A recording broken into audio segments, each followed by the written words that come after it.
Assalamualaikum warahmatullahi wabarakatuh. Alhamdulillahirabbil alamin. Allahumma sholli ala sayyidina Muhammad wa ala ali sayyidina Muhammad. Perkenalkan diri saya Muhammad Zahir Bardamas dari Prodi PAI akan menerangkan tentang materi sujud tilawah dan sujud syukur. Ya, langsung saja. Di dalam madhab Asy-Syafi'i, macam sujud di luar sholat itu ada dua, yaitu sujud tilawah dan sujud syukur. Sujud tilawah disunahkan ketika terbacanya ayat sajadah. Sujud ini disunahkan baik bagi pembaca ataupun pendengar ayat sajadah. Sedangkan sujud syukur disunahkan bagi orang yang mendapatkan nikmat zahir ataupun terhindar dari bencana zahir sebagai bentuk rasa syukur kita kepada Allah Subhanahu wa ta'ala. Terus sujud pada selain kasus yang saya terangkan tadi, maka hukumnya haram dan tidak diperkenankan bagi siapapun untuk melakukannya. Bahkan sujud selain pada ketentuan di atas bisa berakibat kufur jika diniatkan sujud selain Allah Subhanahu wa ta'ala.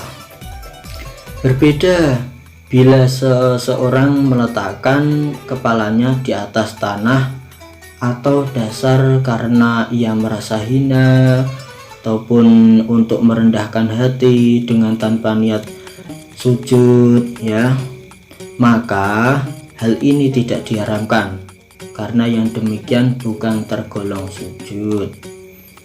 Ketentuan sujud syukur dan tilawah adalah harus suci dari hadas, suci najis, ya, suci dari najis, terus menutup aurat dan harus menghadap kiblat.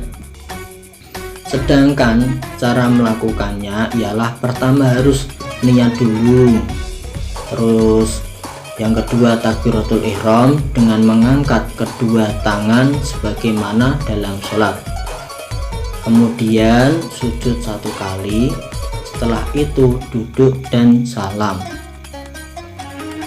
Terus selanjutnya saya akan menerangkan tentang sujud tilawah, ya. Sujud tilawah adalah sujud yang dilakukan karena membaca ataupun mendengarkan ayat-ayat sajadah yang terdapat di dalam Al-Quran, ya. Disunahkan, bahkan itu termasuk sunnah muakkad, sunnah yang dianjurkan. Melakukan sujud tilawah tersebut baik dilakukan di dalam sholat ataupun di luar sholat, ya. Tata cara sujud tilawah yaitu teknis pelaksanaannya. Yang pertama adalah ketika berada dalam sholat. Setelah musolli atau bisa disebut orang yang sholat selesai membaca ayat sajadah, maka langsung sujud dengan disertai niat sujud tilawah tanpa melakukan takbiratul ihram. Kemudian melakukan sujud dan setelah selesai maka musolli kembali bangun dengan disertai takbir untuk meneruskan sholatnya.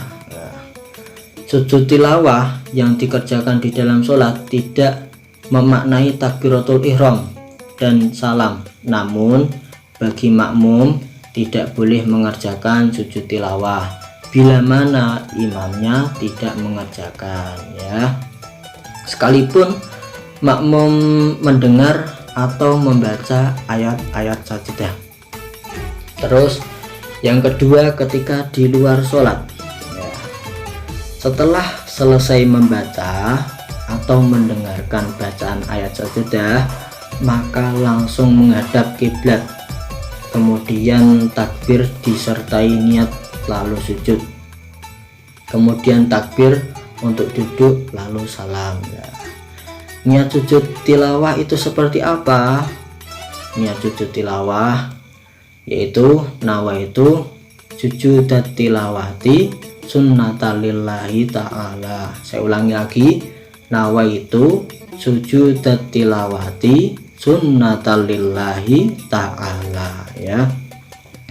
Terus selanjutnya adalah bacaan sujud tilawah adalah sajada wajhiya lilladzi khalaqahu wa sawwarahu wa syaqqa sam'ahu wa basarahu bihaulihi wa quwwatihi fatabarakallahu ahsanul khaliqin, ya. Saya ulangi lagi, sajada wajhiya lilladzi khalaqahu wa sawwarahu wa syaqqa sam'ahu wa basarahu bihaulihi wa quwwatihi fatabarakallahu ahsanul khaliqin. Nah, itu bacaan sujud tilawah. Apabila tidak memungkinkan sujud tilawah karena ada kesibukan ataupun lainnya, maka dianjurkan membaca tasbih 4 kali sebagai pengganti sujud tilawah. Bacaannya seperti apa? Bacaannya seperti ini: subhanallah walhamdulillah wala ilaha illallah wallahu akbar wala haula wala quwwata illa billahil aliyil azim. Ya, saya ulangi lagi, subhanallah walhamdulillah wala ilaha illallah wallahu akbar wala haula wala quwwata illa billahil aliyil azim. Itu diulangi beberapa kali. Berapa? 4, ya. Terus selanjutnya sujud syukur, ya. Sujud syukur adalah sujud yang dilakukan di luar sholat karena ada beberapa sebab.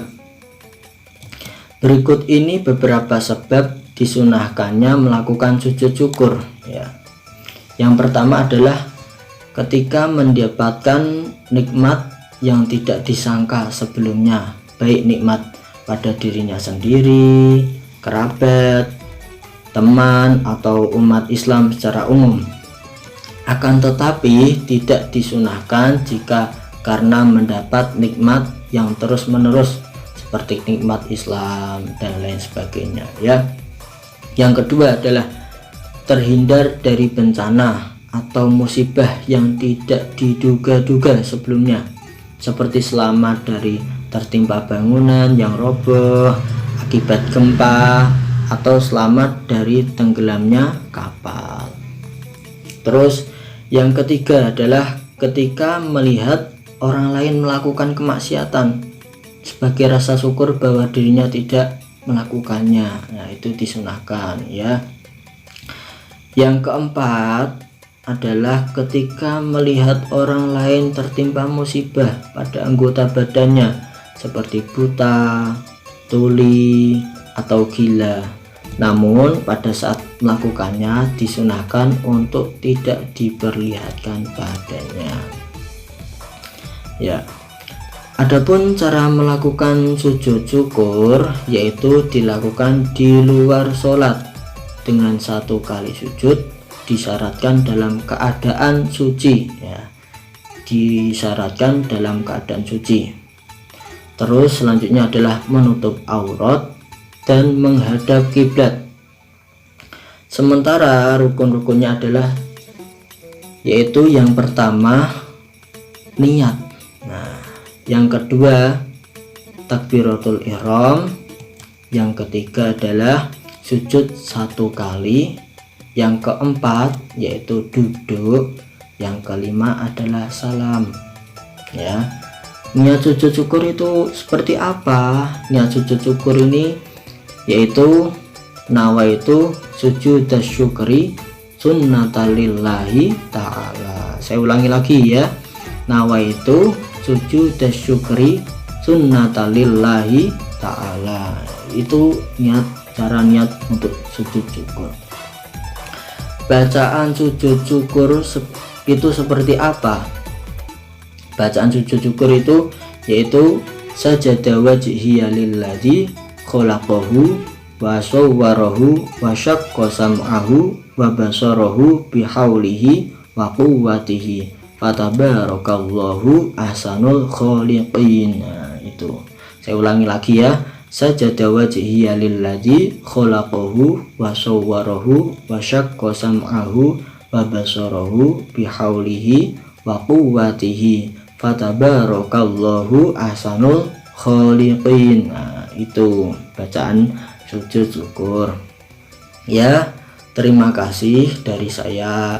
Apabila ada kesalahan tutur kata saya disengaja ataupun tidak disengaja, saya memohon maaf sebesar-besarnya ya. Cukup sekian dari saya. Wassalamualaikum warahmatullahi wabarakatuh.